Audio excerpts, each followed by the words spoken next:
Seneca, I'm John Kane, and I welcome you to Let's Talk Native on this Tuesday, March 17th, 2020. Great year that it is. While this program may not provide a path to spiritual enlightenment, we do encourage and in some cases start conversations. We kind of break the rules here for Native Radio. We don't do prayers. We don't do buffalo speeches. We don't speak mysticism here. We take a tough look at history, oppression, and survival. We talk about culture, the arts, politics, and identity, and we do step on a few toes along the way. But our real goal here is to bring people together by breaking down what separates us. We will take on the false narratives and provide critical thinking to all that is heaped upon us, and we do all right here live from the Cattaraugus territory of the Seneca Nation. So let's talk Native. But first, let me remind people that our audio streams live on our website, which is www.letstalknative.com. Our video streams live via Facebook Live on our group page and a bunch of others. We take the audio and we put it up on SoundCloud, which puts it out as a podcast on all your favorite podcast platforms. We take the video and we put it up on our YouTube channel, which is Let's Talk Native TV. So I encourage you to subscribe to our podcast. You can just search for Let's Talk Native with John Kane podcast and use whatever platform you care to. And I also encourage you to subscribe to our YouTube channel, again, which is Let's Talk Native TV. I am the show's host and producer. I'm joined here in studio by Jake Proud, who manages our audio and our video. And I'm also joined in studio this week with a special guest, Ross John. Look, I've got to talk about COVID-19, and I got to talk about how it's impacting Native people, how it's impacting the Seneca Nation, people who live here. But I also want to run some numbers too. But I guess I'm not sure what I should do first. Let me just run some numbers here, and I don't know, Ross, how much you're following like the global implications of all this stuff. But just to give an idea here. Today we will reach 200,000 people confirmed infected by the disease. Now, that is not even close to how many people are actually infected. That's just 200,000 people will have been tested and confirmed to have it.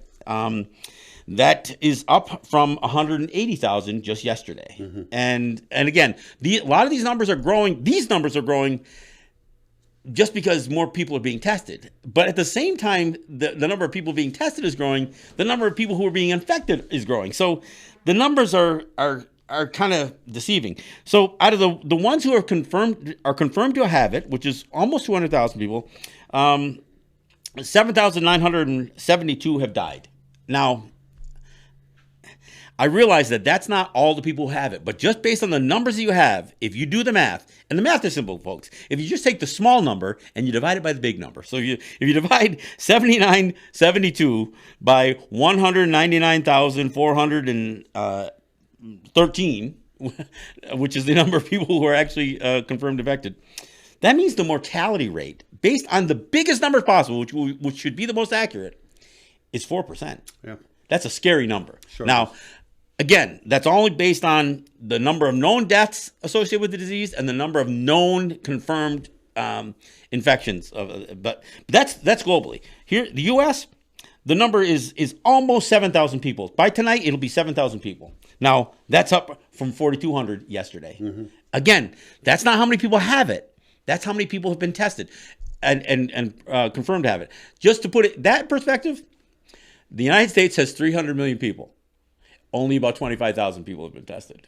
So it's, these numbers, while they're important, I want to make sure that people understand, so when I hear people say, wow, look at all the hysteria over this, and we've only got a couple of thousand people that have it, and there's only been, right now, again, almost 7,000 people have it, are confirmed to have it by test.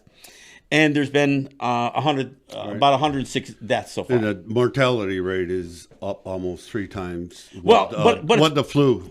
Well, and that's right. What I want to get to. I mean, because again, the most accurate mortality rates can come from the biggest source of numbers, which is the global numbers. And so if you do this number, if you divide the death rate in the United States, or the 106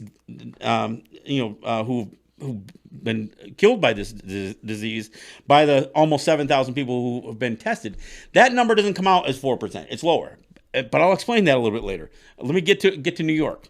New York, the number of confirmed cases in New York State is 1,706. 1,706. That's up from 490 yesterday. Now, again, it doesn't mean that 490 were sick yesterday and 1,700 are sick today. No, that's just how many people have been tested and confirmed to have it. And there's been 12 deaths so far.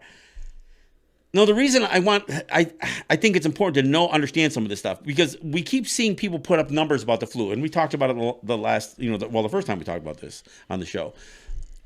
When people say, look, 60 million people had the flu, and it killed 12,000 people, do that math. If you divide 12,000, now look, I want to be clear here. I'm not asking you to do this. I'm just saying, if you divide 12,000 deaths by 60 million people with the flu, that comes to a percentage that's less than 0.1%.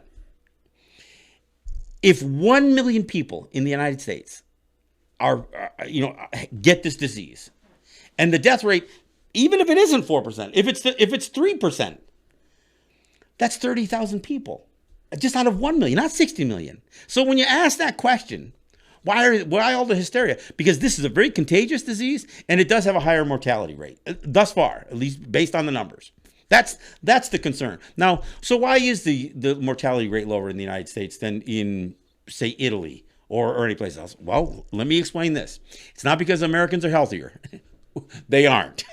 They aren't. And neither are Senecas or Mohawks. So just so you understand, aren't healthier. Here's the deal. The United States hasn't had a run on their hospitals yet.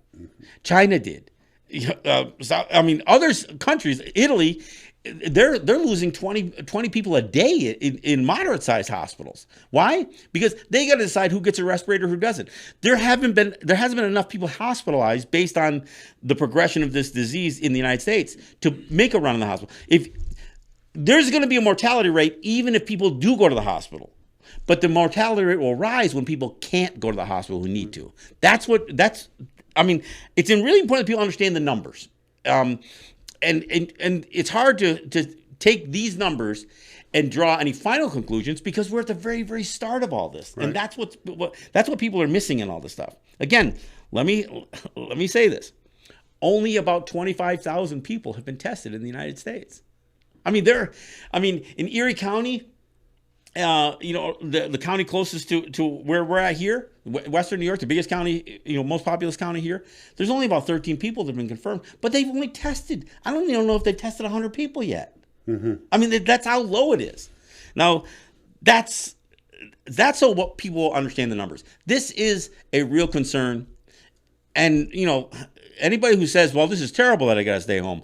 I don't know what the hell's wrong with your house that you can't stay there, but there should be nothing so terrible about spending time with your family, folks. So there's that. All right. Now that I got that out of the way, let me, this is where you really come in. Okay. The Seneca Nation has taken similar bold action that the state has taken. They basically shut down most of their non-essential services, right. Including, and this is the tough one, including not just the to say it's the main source of revenue is really downplaying it. It is essentially the only source of revenue. I know that you guys have gas stations and stuff like that, but it is predominantly in such a big way the only source of revenue for the it is the public finance vehicle for the Seneca Nation. It is. And it closed today or yesterday? Yesterday at again, this was the statement from Ricky Armstrong. It has decided to suspend operation of all nation's gaming facilities effective 8 p.m. today, which was yesterday. So there's that. Now there's also what does that mean exactly? Well, it means that the income generation has essentially stopped. Sure. Yes, it has. And go ahead. But the expenses haven't. The Seneca Nation is going to try to carry as many employees as possible for a paid administrative leave or whatever else. Right. Right now, when this notice came out, it was based on the recommendations by the Seneca Gaming Corp to close for a minimum of 2 weeks. Mm-hmm. Now, you and I both know the likelihood of there being any kind of relief from this virus in a mere 2 weeks is probably slim to none. Right. So here's where I want to kind of jump in and say, I'd like to discuss this and get some of this. It's not to scare people, but what I'm looking at is that I'm obligated to try to give people information so that they can make rational decisions. What I'm seeing out there right now is nobody's looking at this rationally and saying that, look, I mean, the way that the Gaming Corp, Seneca Nation, we're doing it 2 weeks at a time. So there's a certain amount of dollars that we're no longer making, that in 2 weeks, it changes the situation. I'm not guaranteeing anything, but then now you have to start looking at some of the social services systems that are out there. Even the rather essential services. Right. So this, again, in 2 weeks, you're right. You've got a different set of numbers to deal with. Not only because the numbers for the viruses are going to be different, but also you're going to have gone through a significant amount of the reserve, cash that you guys have. Right. And that, I think that has to be clear. We had to deal with it, and we need to be upfront with it, just like all other municipalities and businesses have to kind of deal with that. Now, you and I had a conversation, and of course, I'm always going to come back with something that's a little bit, I don't know. It's not any bolder than what you would say, but we had a conversation, and you said that your lawyers and lobbyists basically, their first question to the Seneca Nation, okay, what's your ask to the federal government? Right. I mean, what are you going to ask of the federal government in light of what's happening? Because let's face it, municipalities, I mean, all of the American divisions, that part of U.S. federalism that I've talked about, they're all going to have their hand out. And in fact, American citizens are going to have their hand out. I don't know what that means for the average Seneca, and I don't know what that means for the Seneca Nation. But when your lobbyists ask you that, and when the lawyers who are going to present your wish list to the federal government, or even the state government for that matter, I mean, even if you guys didn't have one thing carved out, I mean, look, the 800-pound gorilla in the room is this battle with the state over revenue sharing. Sure. You guys must be $500 million, maybe $600 million. It's there, half a billion. So that's sitting there. Right. So the ask of the federal government is, I got one. Why don't you do your effing job? Because this whole thing, and we've talked about this, and you've joined me, and I've talked about it plenty on the show. This whole thing rests on the fact that the revenue sharing provision of the Seneca Gaming Compact is not legal under IGRA. Right. But the Interior Department, which is the agency charged with this thing to determine whether a revenue sharing agreement is legal or not, won't look at it. And in fact, if I'm not mistaken, didn't they come back and say, if the Seneca Nation and New York State want to ask us to review it, we will. But if you guys just ask, we hate to just do it based on one part. That's like telling somebody. And look, my first analogy, some people are going to think is irresponsible, but that's like telling a rape victim, you can't bring charges in the courts unless the perpetrator agrees for you to bring the charges. I agree with that analysis. I mean, because that's what it was. If somebody cheats you, right? I mean, that's like in any other that you cannot bring that person to the proper agency because they are breaching a contract or they're doing something illegal, unless the person doing the illegal act agrees to be heard. I mean, so when anybody says, what do you want of the federal government? It seems like the first thing to be to say, do your damn job, because we have $500 million that we can put to really good use, especially now. And frankly, we're probably going to need to. I mean, and I know this is, you can't not, I realize that you can't commit to this, but me as an observer here, Ross, you're on council, so I understand. You can just sit there and nod. Yeah, okay. But the reality is, if push comes to shove, and you guys got $500 million sitting there that is essentially an extortion payment that the state of New York is trying to get out of you, and you've got to say, well, New York State or the Seneca people. I don't think that's a tough decision, even if you're going to have to fight New York State later on down the road, because this whole battle with not just with New York State, but with the Interior Department is the same battle that all the native peoples in Oklahoma, and there's like 20 different, there may be even more, it's like 24 distinct native territories that are fighting the state of Oklahoma over this stuff. There's a half a dozen, I think, in New Mexico. This, and even though it's just the Seneca Nation here, there's still Oneida and Akwesasne that probably would love to ride your coattails on getting rid of having to pay the state 25% of their net slot drop. Sure.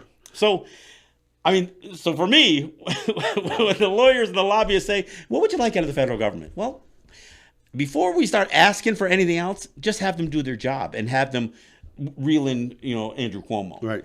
That would be the first ask. Well, let me say this, is that, we are looking at that. To what extent that it is on the table as we speak. How hard we look at it, what kind of hurdles, we don't know yet. In 2 weeks, it's going to look different than it does sure today. It is. And it's going to change, and the urgency and all those kinds of things are going to play into it. But the justification for being able to tap in to those kinds of funds are just as far as they're just even in the absence of this. Sure. But whether they're just is one thing. Whether it's necessary is what becomes the critical issue. Well, it is that, and that's the way we look at it. But there's covenants again held with the banks, and we're going to have to overcome all those. Yeah, things. And that's true. I realize that the way you have set this money aside, there's a little bit of untying that has to happen right. because you right. made some. So and I get that, but we're hoping to have those discussions with the state representatives and people, and saying, look, this is necessary for us. It's not, this isn't something that we're asking on top of everything else. Well, the states are looking at subsidies and those kinds of things. Federal government are looking at, to fuel economic development and transportation and all the rest of this kind of stuff. They're making appropriations. Yeah. These are the funds that we have to work with in order to kind of help take care of, our municipality, so to speak, and our people. And there's a lot that I want to talk to you about essential projects that not just you that you have advocated for and others, but I'm going to get to that later. There's a few things I want to address specifically here. Now, one of the other things that I find a little disturbing is not only the mishandling of testing by Donald Trump, which is a huge issue as it relates to this, but now that there seems to have been the logjam broken. I mean, first off, Trump refused the offer by the World Health Organization to utilize their testing procedures and to mimic their testing. They said, no, we're going to create our own. And of course, that didn't work out.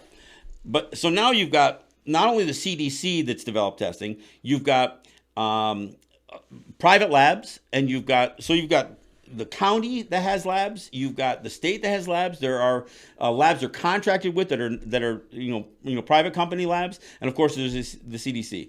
One place that cannot do testing, and I'll define what testing is the Seneca Nation Clinic, the medical center that services essentially 8,000 to 9,000 right. Seneca people. Here's the problem that I have with that. I know the Seneca Nation isn't going to do COVID-19 testing, but they don't need to. All they need to do is what they call the test kits, which is a swab up the nose, stuck in a test tube, put in a baggie with a label on it, and sent to a lab. Now, the fact that you can't get enough cooperation out of the county, the state, or the federal government for your clinic, which has really good personnel. This is not right. a criticism of the Seneca Nation at all. So I'm not. And so anybody who takes it that way, because a few people did take it that way when I raised this issue earlier, I'm saying there's no reason the Seneca Nation, for those people who are definitely have underlying conditions and are feeling the symptoms that are symptomatic of some of the features of this disease, that there's no reason that the Seneca Nation can't take the samples and have access to one of the levels of laboratory right. that are available. And I assume that this is something that you guys are fighting for at some level. But I'm going to tell you right now, I would definitely play the race card on this one. Yeah. Because if they don't allow the Seneca Nation to submit samples, and if they have a specific way they want this, then give. If you had a sample kit, not a test kit, but a sample kit, then give us some. And if you don't, then you're racist. I'm not afraid to say that. Right. Well, they're directing us to, again, through the CDC, through Indian Health Services, and all the rest of those kinds of things. We are doing our best to try to get test kits available again. But again, we're going to have to send them out to labs. But they're all doing that. I mean, Erie County has been doing testing for Monroe County because Monroe County didn't have the capability. Right. So, I mean, there's a lot of cooperation amongst the non-native, divisions. But there's no reason that you can't have staff that draws the samples and has a conduit to get to and I agree, and we are trying to work towards that. Okay. We have the emergency management services, all the clinical services, and them trying to wait in the wings to be able to kind of put that kind of testing capabilities into play. I mean, there are some areas of New York that are doing drive-through testing. Right. I mean, literally, you drive up, you roll your window down, somebody with a mask shoves a swab up your nose, and gets your information, puts it in a bag. And I mean, if it can happen on the roadside, it certainly should be able to happen doing the roadside. If you don't want to bring people in the clinic, do it in the parking lot. I don't care, but there's got to be some means, because I understand there is a concern about the spread of this thing. And Jake and I talk about it all the time. This isn't necessarily to stop the spread. It's about slowing the spread down. Because the biggest concern is that if this thing continues to ramp up the way it's ramping up, that eventually county, state, and federal, hospitals, any of the hospitals, private, that you're going to run out of beds. And let's not forget that the powers that be in this area shut down the closest hospital to the Seneca Nation. Sure. The one that in a large way was the first responder, or at least a second responder, beyond the Seneca Nation Health Clinic. That's the emergency room that people had to go to, and now that's shut down. I know there's talk about that opening up too, but so the Lakeshore, what is it called? Lakeshore. Lakeshore. Yeah, Lakeshore Hospital. I mean, so you add this stuff up, and we always talk about what is short-sighted. Closing a hospital down is short-sighted because you're not thinking about the people, really. And just to say, well, you can drive farther. You know what? It's not as easy. And especially if you can't breathe. Right. It's one of those things that, it's one of those essentials is breathing. And, and the biggest concern that people have is there's going to be such a run on hospitals that there isn't going to be enough respirators and oxygen, whatever is going to be needed, because there is no treatment for this disease. So anybody listening, there's no treatment and there's no cure. The only cure is within your body. And the only way your body can fight it off is if you stay alive. So, you can take Tylenol for the fever. You can take, fluids to keep your body hydrated. You can, suck on lozenges to make your throat feel a little bit better. But at the end of the day, the fever in the throat isn't what's going to kill you. What's gonna hurt people is not being able to breathe, because that's what, not only is there the idea of dying because you can't breathe, but the lack of oxygen weakens the whole immune system. And so all of the underlying conditions, everything from diabetes to liver to kidney to heart to any of that stuff, not just lung ailments, that can be exacerbated by not having by not being able to breathe and get enough air. Mm-hmm.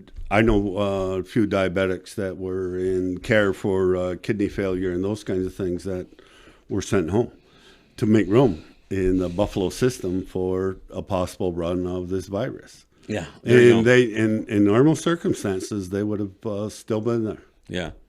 Now, the question is, what happens when they contract it? I mean, and because, look, the testing just provides the information.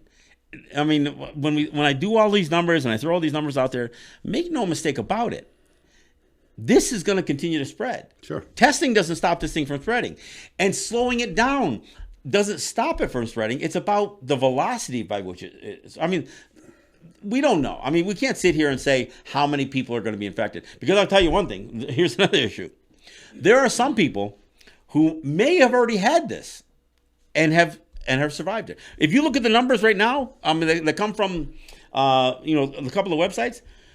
According to the data, based on the people who have been tested, only 8 people in the United States have survived this. We know that's not true, right? Because there are a whole lot of people who've probably already had it, their body fought it off, and they will never be tested. They will never, and so there's a lot of numbers that will never show up. There'll never be a statistic on this thing. And there may be people who are dying, who were being treated for the flu over this past month, who didn't have the flu. They might have had COVID-19, and we'll never know. And that may not seem to be a problem, but this is the thing. Not only are there people who will never have been tested, there may be people who have already passed away during this last month that their death is not being associated with COVID. So there's a lot of numbers that are going to slip through. Nothing is going to be completely accurate. Mm-hmm. And part of it is because of the failure of testing and a health system that is not very good. Right. Well, one of the things I just want to mention, before the break here is that there's still a lot of people that aren't taking it serious. Because they're basically saying, well, I'm young and I, this and that, and I'm not in that area of concern, as far as health goes. But what people aren't understanding is that it's not them we're worried about. It's about them infecting people that aren't and passing it on. So what people need to understand is that don't carry your life on the way that you have, because other people matter. Yeah, somebody could die because of your behavior or be infected and severely and handicapped for your behavior. So keep this thing in perspective. You'll probably be fine. Just like the pictures of all those people in the bars at St. Patrick's Day and all that kind of stuff. But they truly did not understand that they may be fine, but they could very well contract this to somebody else. And here's the way that works. If you have it, there's a number and there's an acronym for it. I don't know what the is for how many people everybody could spread it to. Sure. What is it? R naught. Right. That's it. So the R naught, this number is, and again, it's hard to calculate on the fly, but there's a certain understand the contagiousness of this disease and how much contact you have. And of course, that R naught number varies depending on whether you live in a city or whether you live in a rural area. But it isn't just that you could get grandma sick. Right. You could get somebody. You could pass it on to your children or your nieces or your nephews, who they may get grandma sick, or somebody else's grandma, or somebody else's. Yeah. So that's the whole thing. There's look. The reason that when I made the announcement that I wasn't going to be going to New York anyway, anymore or anytime soon, it wasn't because I was afraid of getting sick. I'm even though I'm old enough to fit into the risk zone, I'm pretty healthy and I don't have any underlying conditions. But here's the thing. This got 2 people at home that have COPD. Mm-hmm. If I bring that home to them, one of them's one is in their 70s. This is a guy this is my father-in-law. He's absolutely at risk. And so it would be about me possibly bringing this back not only to my home, but to my community. So that was my concern. The concern wasn't whether I thought I could survive a trip to New York City. Half of the people in Western New York who have this disease, who've tested positive, got it from New York. Right. And I stopped going on the 5th was the last day I went. Honestly, I'm still within that 14-day period today. If I had suspected, and I didn't run into anybody in New York, but I'm on a train, I'm on subways, and I'm on a bus. Right. One of those trains coming back from New York, the Chicago train that you and I usually take back from New York. And that's why I'm sitting over here, John. Well, we did this. This is, what do they call it? Social distance. Yeah. Or anti-social distancing. Right. But no, that's why we're doing it. All right, hey, we're at the bottom of the hour. We'll take a break. We want to talk about some more of this, but we also want to talk about how this should change our view, not only about things that we are doing, but things that we should be doing and hopefully will be doing. So we'll talk about that when we get back. This is John King with Ross John. This is Let's Talk Native. We'll be right back.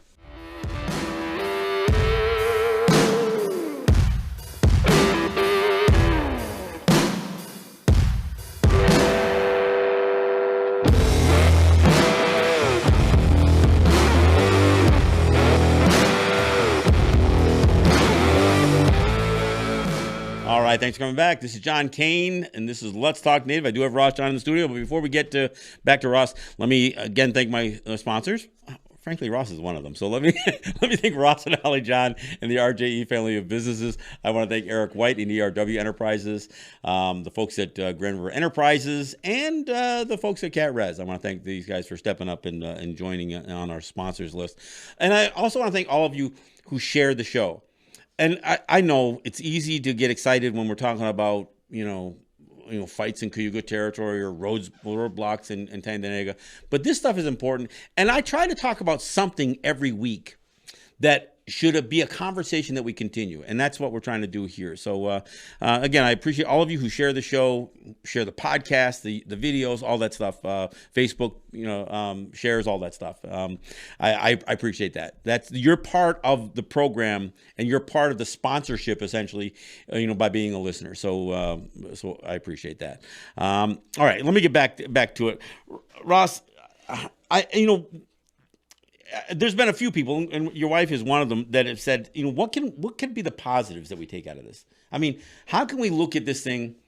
For one thing, having time to spend with your children and grandchildren shouldn't drive you crazy. If it is, then maybe you got to rethink your priorities. So that's one of the positives, obviously. Right. But there's also some lessons to be learned here. There's a few things that the Seneca Nation has gotten involved in that are almost ancillary to gaming and selling gas and cigarettes and that kind of stuff. The energy stuff. I mean, a windmill, a solar farm, trying to take a look at energy, sustainable energy that goes beyond the utility scale. I know this is a conversation that's how we actually formed a company to try to look at doing sustainable energy. Right. First Nations Sustainable Enterprises. Yeah. So I mean, this is something that we've talked about, and it was also involved in agriculture. Hydroponics and aquaculture, a lot of other things that we did some homework on. We did some fringe projects. We did a few, but this is a place that the Seneca Nation has almost gone to some extent kicking and screaming.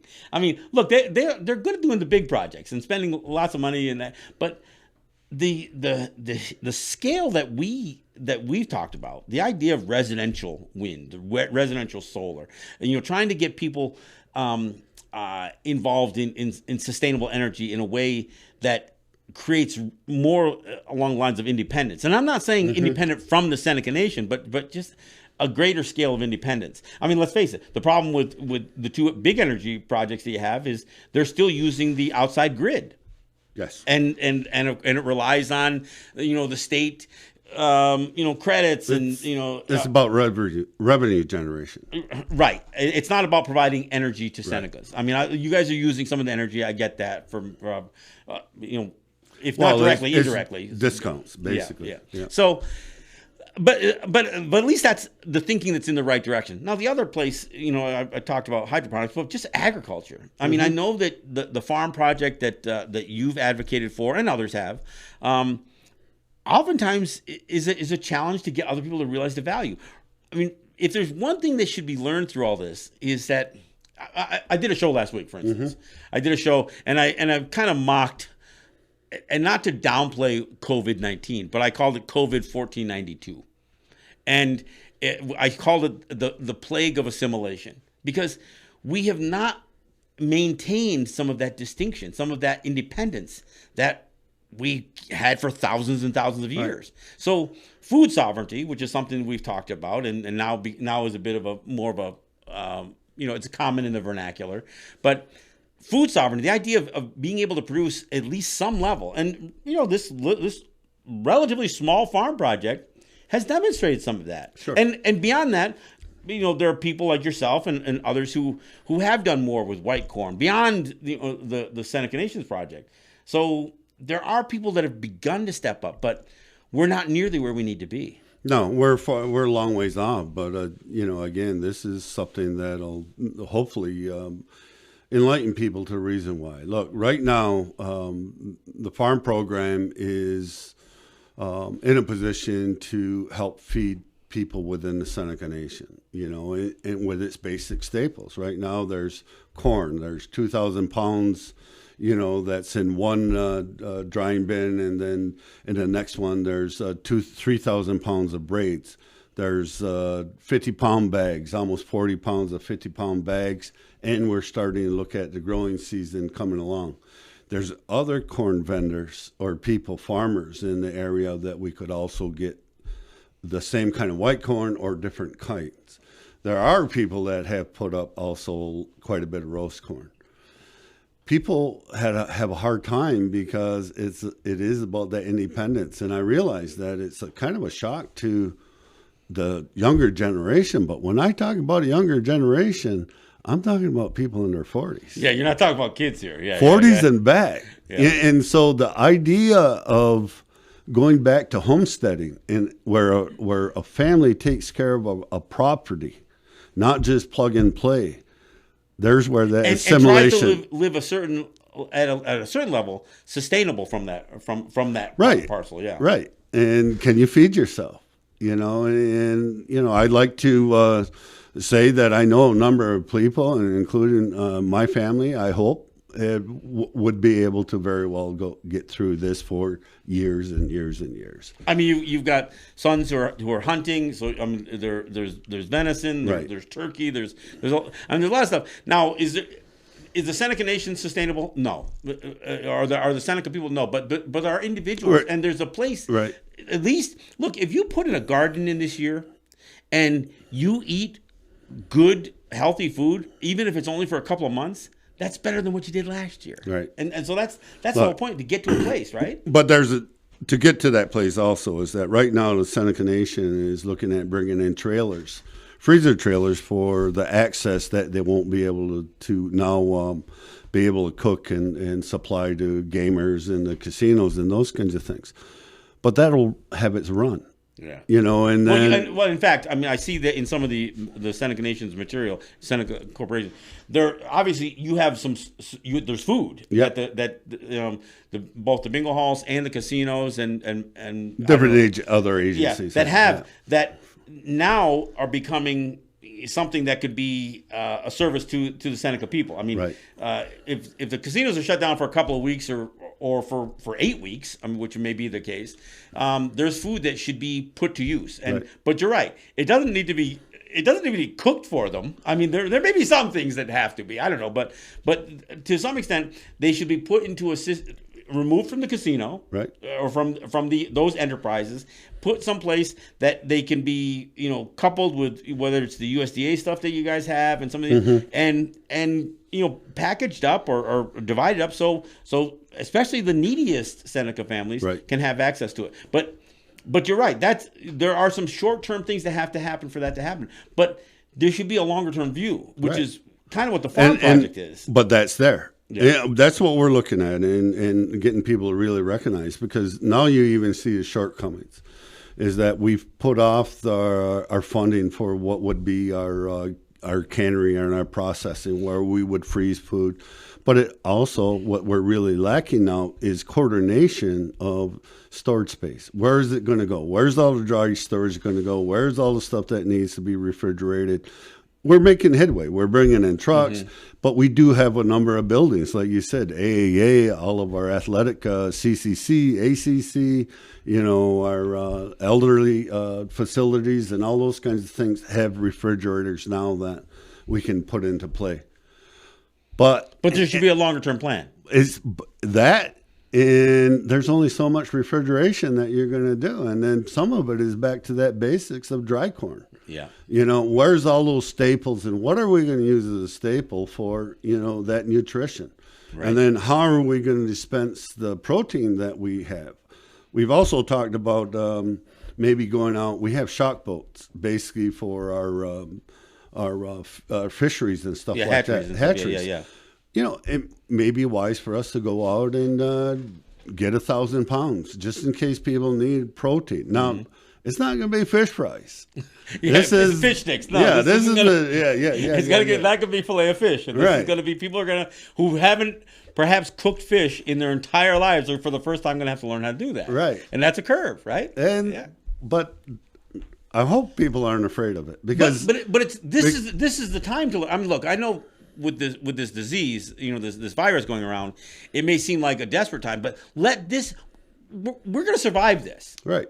I mean, but not without injury. Right. But this should be a teachable moment for where we should go. And if we survive this, we shouldn't say, well, we got that one in the rearview mirror. That's never going to happen again. You and I we've talked a lot about the possibility of economic calamity, climate change, social unrest, political unrest, global conflicts.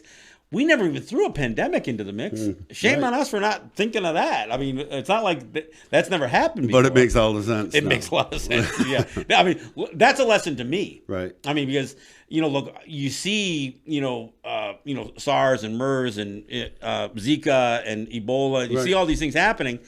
But and then you realize the things that we look, we buy so much of the food that we eat.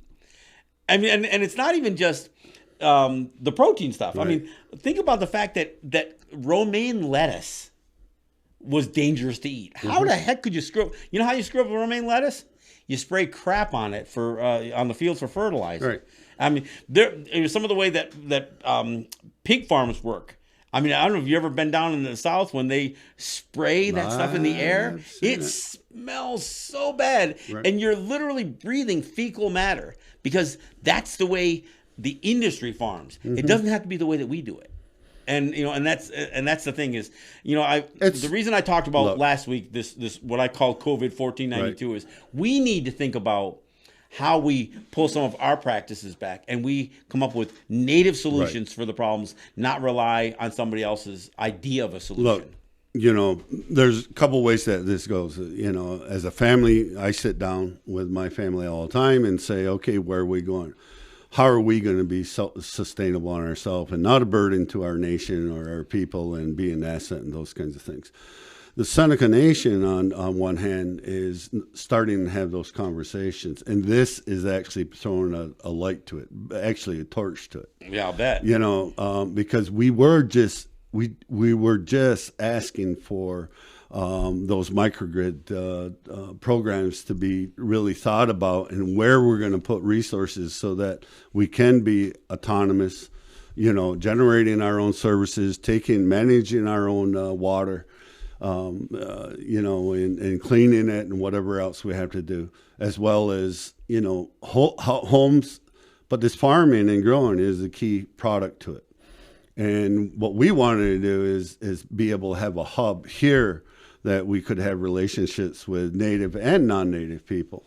And, and we're not talking about saving the world. We're just saying, let's us be sure that us and our neighbors start and by supplementing some of your needs. I mean, the goal should be sustainability. Right. I mean, and we always talk about that, but it doesn't have to be all at once. I mean, it may seem that way because of this current circumstance, but this should be a lesson. This should be a warning shot fired upon us to say, look, we have to do this, and it's not to forsake the outside. In fact, what we do here might be an example to what not only other Native communities, but non-Native communities do. Sure. I mean, one of the things that I say it all the time because I go to New York, and you travel to New York fairly often, but I go to New York every week essentially.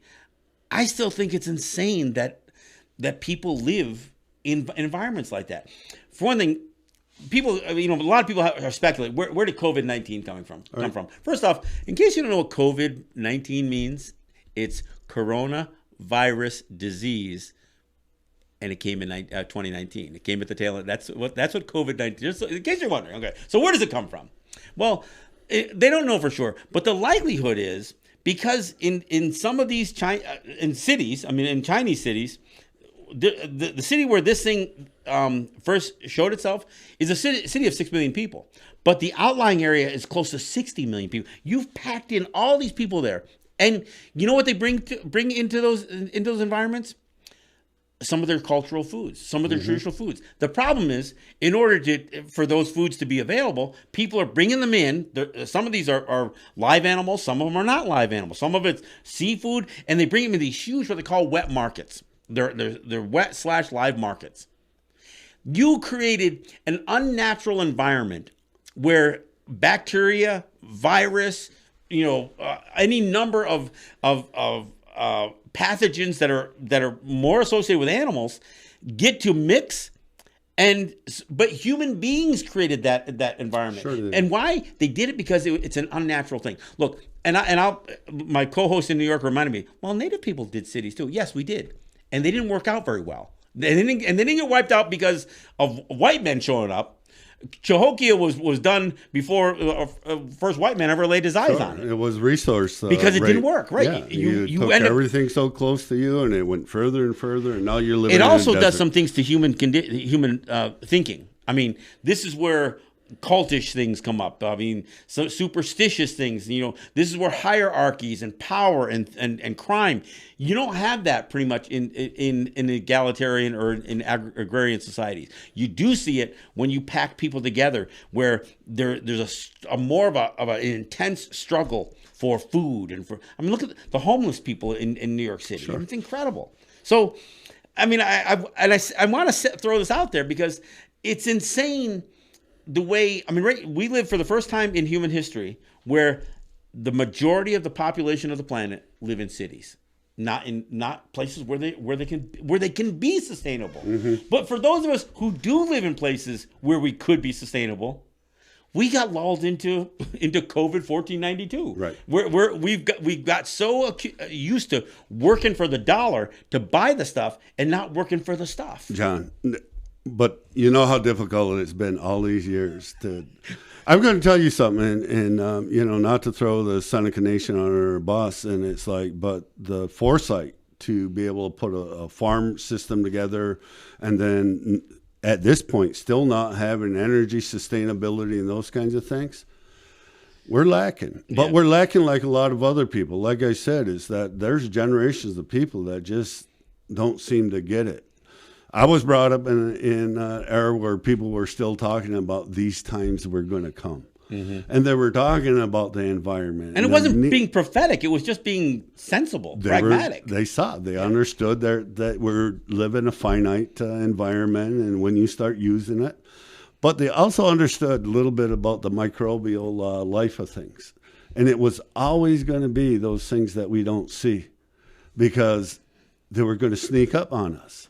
And so now that you know how the oceans from a microbial level are starting to change and how they're not able to take stuff out of the air or put oxygen in the air and all this stuff is happening on land, a lot of those stresses are going to come. Some of the people who do the ohundoguri with or some of the older folks and the people who have the greatest language skills, that creeps into the opening. They do that. You can hear them talk about the powers that push the plants up, the things that give the plants and give our lives, not just our unborn faces, but we talk about the what the lightning does when it strikes the ground. That's I've heard some of these gunonyok or ohundoguri what that was done in a way that addresses that. And why? Because there was a basic knowledge. There is a science that goes with living a sustainable life. Right. It isn't just about. I mean, it isn't just subsistence. It isn't just survival. It's learning how to live in a way that gives you a higher quality of life, not just barely getting by. Right. But again, Gaswanta, Turo. Yeah. It's not about the European ship. It's with all of nature. Yeah. And understanding that that balance. But it's about the seen and the unseen. And the thing that was always going to sneak up on us is the things that we couldn't see, but we needed to understand it.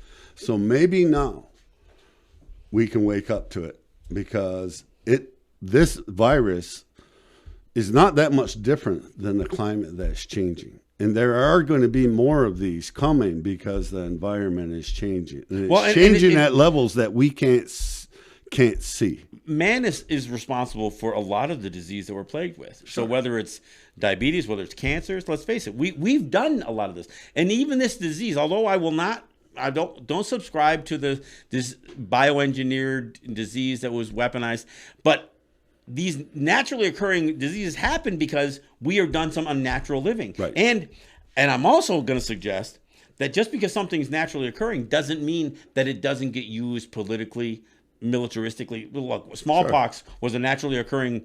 I mean, it wasn't designed to do what it does, but it was naturally occurring partially because of man's behavior. But it was used as a weapon against tuberculosis.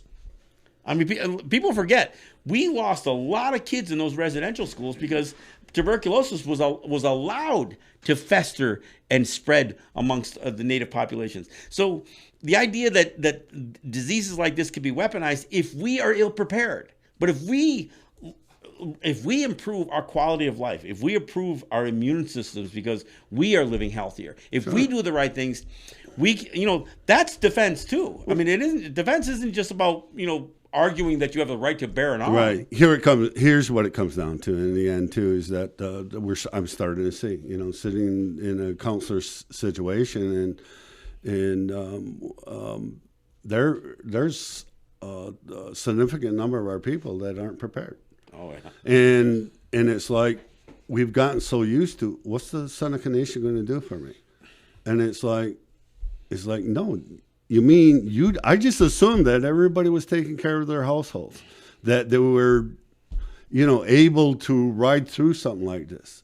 We're going to find out how prepared some of our individuals, families are, and I'm hoping that in the end that, like you said, we're going to get through this, but it's not up to the Seneca Nation to do everything for everybody. Well, I mean, it comes down to what is the Seneca Nation. If the individual, there's always this thing that people look at the nation as separate from the people.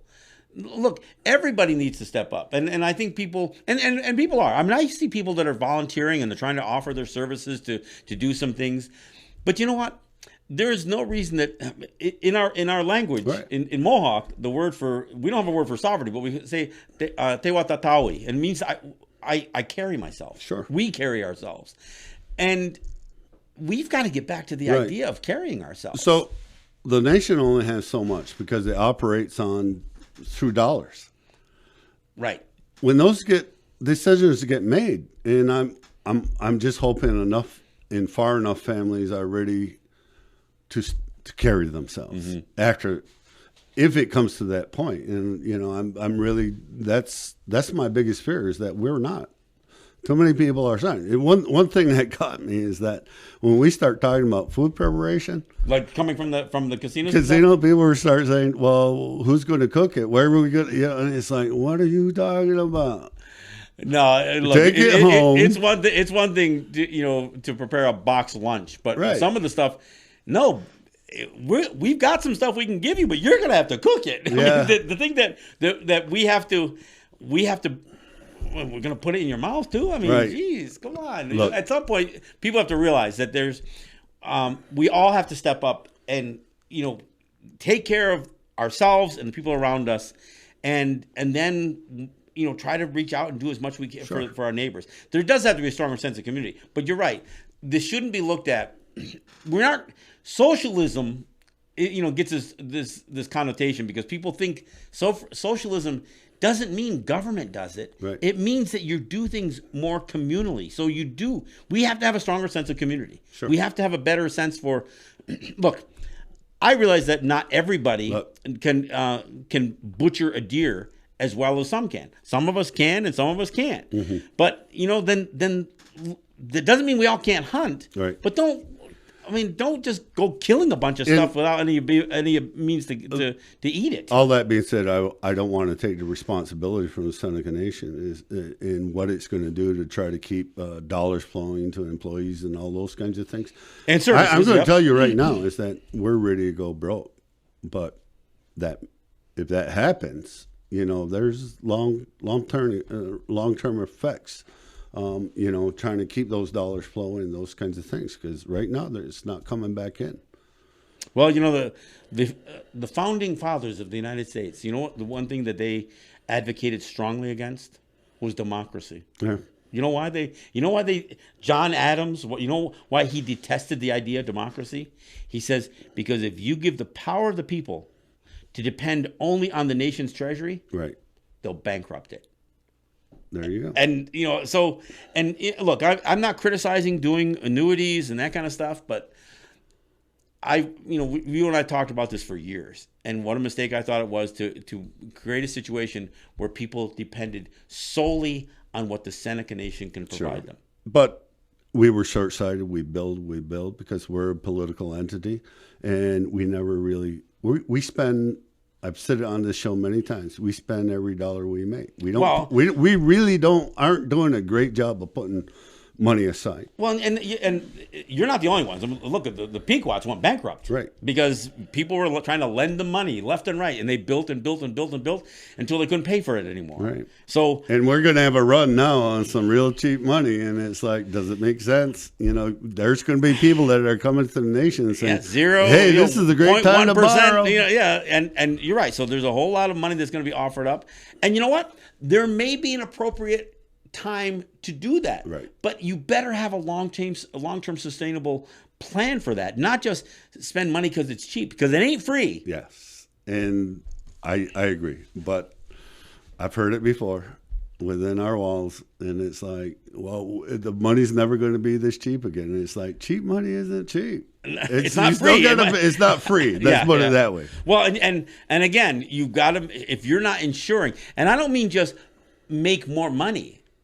Because we've got to, this is where we got to move away from. We've got to move away from this concept that the whole of our lives is about creating more revenue. John, the quality of my life has nothing to do with money. It's about those things we talked about earlier. It's about, I'm having a good time now because I have more time with my grandparents. I have more time with my wife, my kids, and everybody than your grandparents had with you. Yeah. Because we're there, and now we're getting there's certain chores and things. We're working together, we're doing things, but we're hanging out and we're feeding one another, and there's a lot of laughter. And to me, that's quality of life. Yeah, I agree. Well, Ross, I want to thank you for coming in. I know these are tough times. We got to have you in when we can talk about lighter things than this, perhaps. But no, I appreciate you coming in. It is really important that people understand. Look, do what you can. I mean, be sensible with your lives. Wash your hands.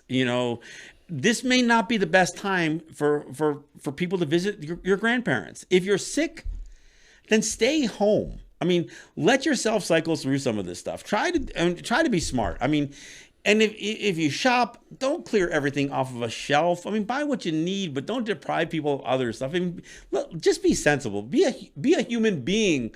Well, maybe that's not a good thing, because what human beings have become isn't the best thing. I mean, try to be a sensible human being anyway.